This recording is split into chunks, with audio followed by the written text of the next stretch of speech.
Hello बच्चों, स्वागत है आपका संस्कार एकेडमी के इस यूट्यूब चैनल में। आज हम क्लास 12वीं के केमिस्ट्री से चैप्टर नंबर 3 इलेक्ट्रोकेमिस्ट्री का अगला लेक्चर लेकर आपके समक्ष हैं। और आज के क्लास में हम पढ़ने जा रहे हैं बेटा मोलर चालकता यानी कि मोलर कंडक्टिविटी तथा इक्विवेलेंट कंडक्टिविटी यानी कि तुल्यांकी चालकता में संबंध। इसके पहले के क्लास में हमने पढ़ा था कि मोलर चालकता क्या होती है और साथ ही साथ तुल्यांकी चालकता का भी अध्ययन हमने किया था। इसके जस्ट पीछे वाला वीडियो था हमारा वो, और उसमें हमने मोलर चालकता यानी कि लैम्डा एम और तुल्यांकी चालकता लैम्डा EQ के लिए सूत्र का भी परिकलन किया था। तो उसी सूत्र की सहायता से हम इन दोनों में रिलेशन बताएंगे। तो आइए सूत्र को लिखते हैं। सूत्र क्या था आपको याद होगा बेटा, सूत्र था कि मोलर चालकता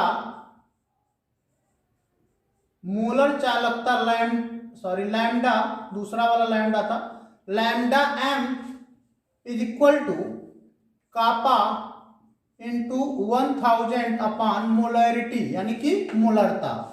और दूसरा फार्मूला था कि तुल्यांकी चालकता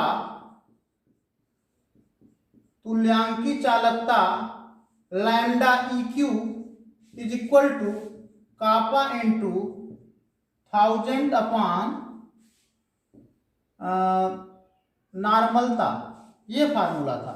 इसको आप समीकरण नंबर 1 भी मान सकते हो, समीकरण नंबर 2।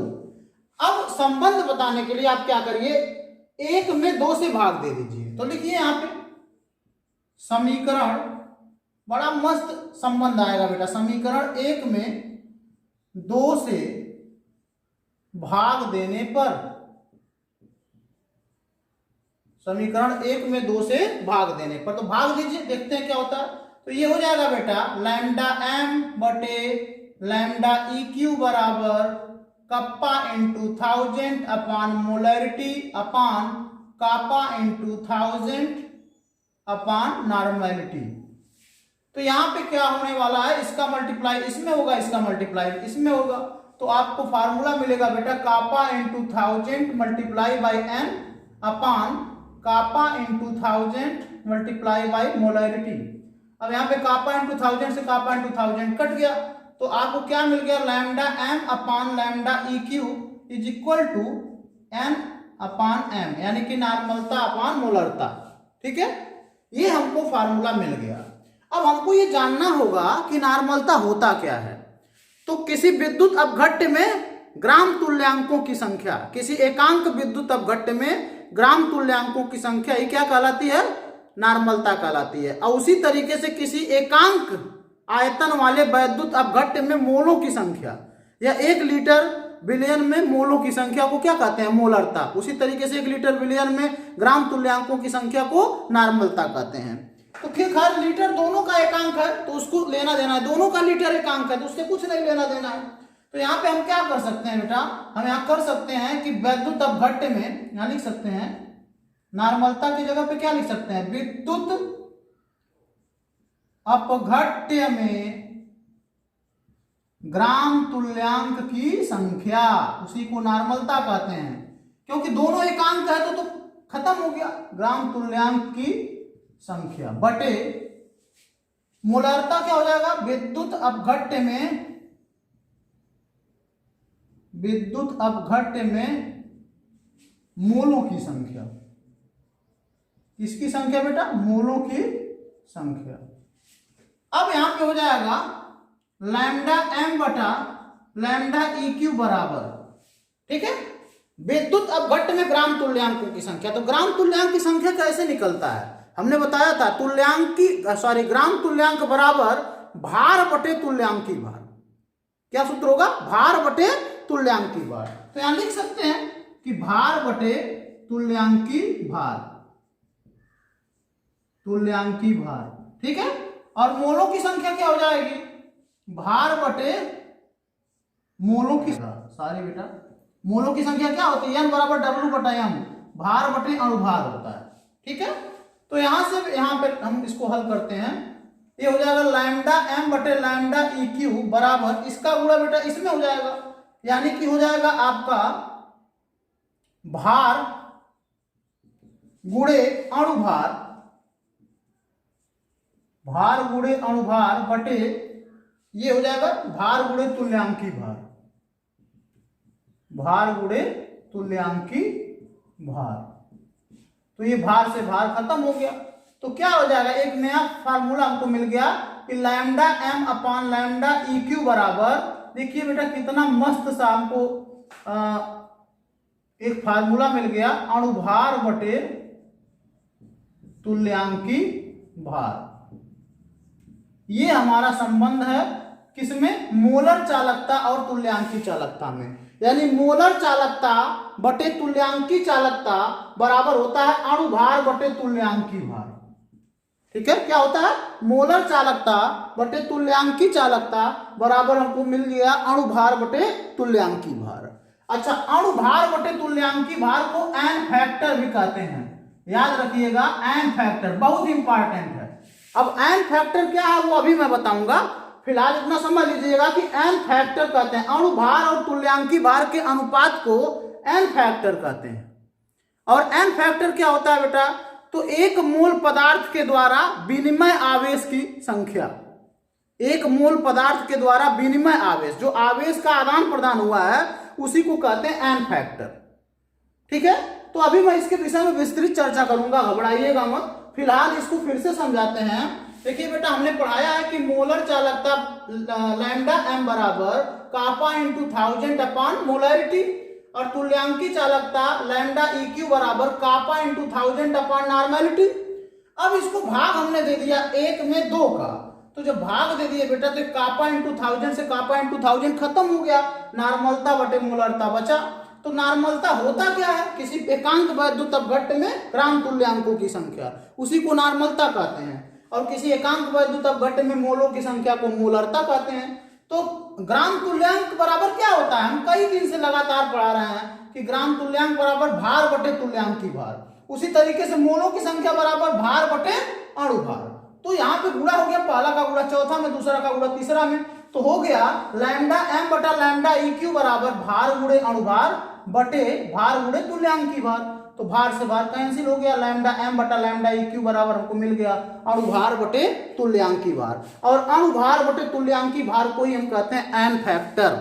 क्या बोलते हैं बेटा, एन फैक्टर। तो पहले इसको आप नोट कर लीजिए, ये हमको संबंध मिल गया है मोलर चालकता और तुल्यांकी चालकता में। संबंध क्या होता है कि मोलर चालकता और तुल्यांकी चालकता का अनुपात अणुभार और तुल्यांकी भार के अनुपात के बराबर होता है। ठीक है, इसको आपने पीछे पढ़ा था कि अणुभार बटे तुल्यांकी भार बराबर एन फैक्टर। ठीक है, अब एन फैक्टर होता क्या है उसी को मैं समझाने जा रहा हूं। हालांकि ये 11वीं की चीजें हैं, इसको वहां पे बेसिक में भी पढ़ाया जाता है। फिलहाल यहाँ पे मुझे मौका मिला है तो मैं छोड़ूंगा नहीं बेटा। मेरा ये कोशिश रहता है कि आपको, हालांकि ये आपके टॉपिक में है नहीं, लेकिन मेरा एक कोशिश रहता है कि आपको कोई केमिस्ट्री में पीछे ना कर पाए। कोई भी बात पूछे, कहीं भी कोई टॉपिक पूछे कोई भी, तो आप उसका जवाब देने में सक्षम रह सके अगर पढ़ने वाले हैं तो। देखिए एन फैक्टर क्या होता है, तो लिखा गया है प्रति मोल पदार्थ में आवेश का विनिमय ही एन फैक्टर कहलाता है। जैसे मान लीजिए कोई परमाणु है, ठीक है, जैसे कि मान लीजिए कैल्शियम को हम लेते हैं, ठीक है, कैल्शियम हो गया, उसके बाद हमारा सोडियम हो गया Na, उसके बाद पोटेशियम हो गया। ठीक है बेटा, इस तरीके से तत्व हैं। तो कैल्शियम का ये कितने, देखिए कैल्शियम है यहाँ पे Na है, यहाँ पे ये पोटेशियम है। तो कैल्शियम कितने इलेक्ट्रॉन को लूज करता है, आप क्या जानते हैं कैल्शियम के बारे में? आप अच्छी तरीके से पढ़ाया गया है कि कैल्शियम 2 इलेक्ट्रॉन को लूज करता है। यानी कैल्शियम क्या बना सकता है, कितने आवेश का आदान प्रदान करता है, तो कहा जाएगा +2 का। तो यही +2 इसका एन फैक्टर हो गया। जो भी आवेश का विनिमय करता है कोई भी तत्व, अभी तत्व के लिए बता रहे हैं, जैसे अन्य है सोडियम का कितना हो जाएगा, एन फैक्टर +1 हो जाएगा। पोटेशियम का कितना हो जाएगा, पोटेशियम का आपका हो जाएगा पोटेशियम का +1 एन फैक्टर हो जाएगा। तो किसी भी तत्व का उसकी संयोजकता, इसको संयोजी गुणांक भी कहते हैं। एन फैक्टर को हिंदी में संयोजकता गुणांक भी कहते हैं, याद रखिएगा। इसको संयोजकता, वैलेंसी फैक्टर भी इसका एक नाम है, तो संयोजकता गुणांक भी इसको कहते हैं। ठीक है ना बेटा। तो जितनी भी संयोजकता किसी तत्व की होती है वही उसकी एन फैक्टर कहलाती है। बेटा ओ पर कितना चार्ज होता है, -2। ठीक है, तो इसका एन फैक्टर कितना हो जाएगा, एन फैक्टर हो जाएगा 2। चार्ज को माइनस या प्लस से मतलब इसमें नहीं है। ठीक है बेटा, एन फैक्टर को केवल नंबर से मतलब है। ओके, प्लस माइनस से कुछ लेना देना नहीं है। O2 का कितना हो जाएगा, 4 हो जाएगा, क्योंकि O2 है, एक O का एन फैक्टर 2 होता है, तो O 2 है, तो इसलिए उसका एन फैक्टर हो जाएगा 4। तो किसी भी तत्व का या किसी भी परमाणु का एन फैक्टर उसका वैलेंसी ही होता है, सीधी सी बात है। कोई भी तत्व हुआ तो उसका एन फैक्टर आ रहे होंगे कि एन फैक्टर का उपयोग क्या है। ठीक है, तो देखिए बेटा, अगर हमको एन फैक्टर पता है ना, तो हम किसी भी तत्व का तुल्यांकी भार निकाल सकते हैं। देखिए, जैसे मान लीजिए कैल्शियम का या सोडियम का हम ले लेते हैं, सोडियम का बेटा, सोडियम का परमाणु भार कितना होता है, 23।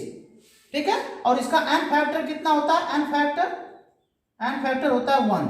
ठीक है, अब यहां पे देखिए, अगर हम यहां पे लिख दें एन फैक्टर, मान लीजिए सोडियम का हमको तुल्यांकी भार निकालना है, तो n factor is equal to क्या होता है, अणु भार। तो यहाँ अणु तो है नहीं, परमाणु है, तो परमाणु का तो परमाणु भार होता है बटे तुल्यांकी भार, बटे क्या बेटा, तुल्यांकी भार। तो यहां से कैलकुलेशन हो जाएगा, एन फैक्टर 1 हो जाएगा बराबर 23 बटा और तुल्यांकी भार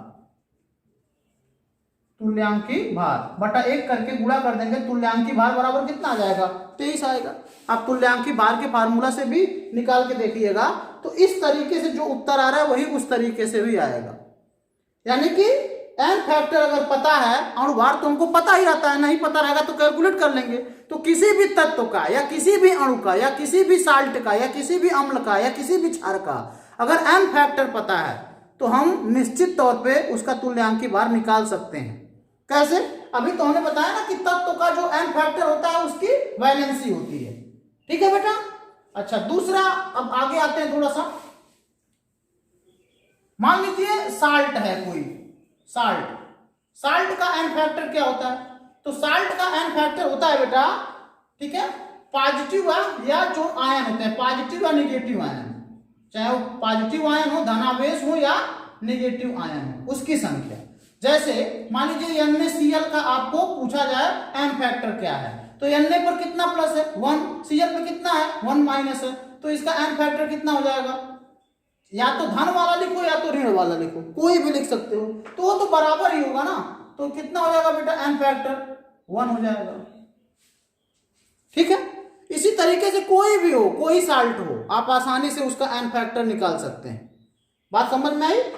अच्छा, साल्ट का हमने पढ़ लिया एन फैक्टर क्या होता है। साल्ट का एन फैक्टर होता है चाहे पॉजिटिव आयन चाहे नेगेटिव आयन की संख्या, पॉजिटिव आवेश या नेगेटिव आवेश का संख्या, प्लस माइनस चिन्ह से लेना देना या साइन से मतलब नहीं होगा।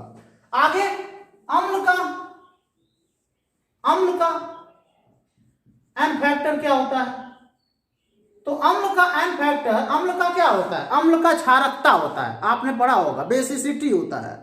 तो अम्ल का जो क्षारकता होता है वही उसका एन फैक्टर होता है। ठीक है, क्षारकता कैसे निकलता है, कितना हाइड्रोजन वो लूज कर सकता है, कितना हाइड्रोजन वो विस्थापित कर सकता है, वही हमारा उसका क्षारकता कहलाता है, वही उसका एन फैक्टर भी कहलाता है। ठीक है, जैसे HCl है, ये अम्ल है ना, HCl क्या है बेटा, अम्ल है, तो ये कितने हाइड्रोजन को लूज कर सकता है, 1, तो इसका एन फैक्टर 1 होगा।